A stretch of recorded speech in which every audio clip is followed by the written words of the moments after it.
From its inception, the American higher education system was built to serve only white male landowners. America's long history of educational exclusion began in 1636 on stolen land. Centuries later, we're left with massive obstacles that have been built to keep people like us out.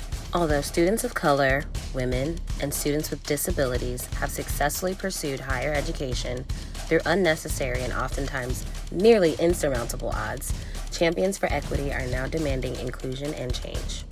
And we stand with them, demanding all barriers be torn down, one principle at a time. Equal educational opportunities for all. Discrimination due to race, origin, sex, LGBTQ status, or disability must be prohibited. Who you are shouldn't determine where you get to go to school and how you're treated when you arrive. Schools need to step up and make sure students get the protection they are entitled to by the law. We call for the removal of barriers to enrollment in higher ed. Higher education remains the surest ticket to financial and social mobility, so everyone must have meaningful access to it. Tomorrow's great leaders, entrepreneurs, innovators, and change makers are in class right now. Our students are our future. But basic access isn't enough. Students need more than to just be present in class. They deserve the chance to thrive. Policymakers and institutions must guarantee access to resources and support services to enrich the learning and campus living experience and help all students get across that graduation stage. We know higher education is no longer a luxury for the privileged few, but a prerequisite for economic opportunity.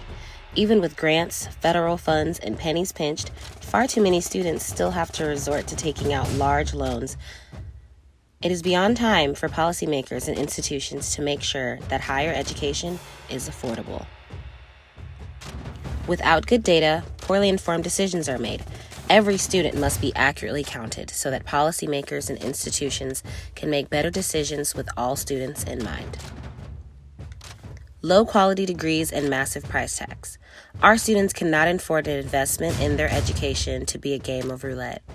We demand stronger accountability systems to be put in place, ensuring that pursuing higher education won't ever be a waste of students' and taxpayers' resources. Masquerading as saviors, for-profit institutions prey on hope, heart, and ambition, often leaving the most vulnerable of students in an even worse position. Policymakers have allowed for-profit institutions to flourish in times of economic crises. This has to stop. If they are not providing a value to students, we cannot allow for-profit institutions to continue to be propped up by federal funds. Student loan borrowers have invested in themselves and their families, and that investment must be protected. Policymakers must ensure equitable collection practices so student borrowers' lives are not ruined by their loans. College campuses are growing in diversity just like America, but violence based on race, gender, LGBTQ, and immigration status continue to rise on campuses across the country. Unfortunately, feeling safe and welcome is not always a certainty, but it is a right to which every student is entitled. We require that institutions are safe and welcoming to all. America has an old debt that is far past due. Institutions dedicated to educating people of color still need funding that's equal and fair. Their mark on history has been unforgettable. Their mark on our lives are impossible to overstate. So it's past time for the federal government to ensure that HBCUs and MSIs are fully funded. We've come to the tipping point, and the time is now. Join us in standing up for the civil rights of all students. Learn more about our policy recommendations and principles and sign our pledge demanding that our higher education system protects the civil rights and advances equity of every student.